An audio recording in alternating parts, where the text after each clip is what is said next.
Hai, Assalamualaikum semua. Nama saya Hisham AB Hamid aka Hisham Rotan. Ini memang trademark saya yang saya cuba pastikan daripada hampir 2 tahun rasanya. Trademark yang saya cuba bagi tahu, saya akan perkenalkan diri aka Hisham Rotan. Dia macam tu. Sebab kita nak bagi tahu, kadang-kadang orang bukan kenal kita. Yalah, kita bukan SA viral, kita bukan SA yang famous kan.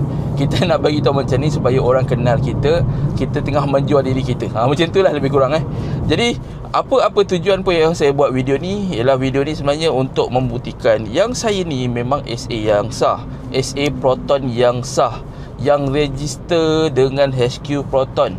Okey, dan saya ada award daripada Elite Sales Achiever. Jadi kita bagi tahu macam ni bukan kita nak bagi tahulah kita jual banyak ke apa, bukan.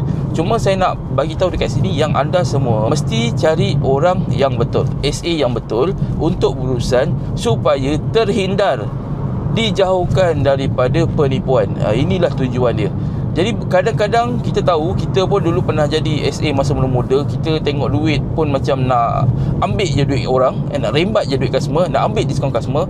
Tapi sebenarnya benda tu salah. Jadi diskaun apa yang ada, kita akan bagi pada customer.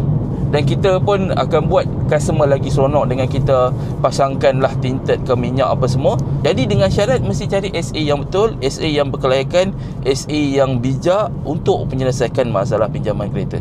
Jadi apa-apa tujuan pun, kita kena berurusan dulu, baru kita cuba buat. Terutamanya untuk kes City 05, anda semua boleh berurusan dengan saya, Hisham Proton, yang mana saya cover seluruh Semenanjung Malaysia. Okay, kita jumpa lagi. Assalamualaikum.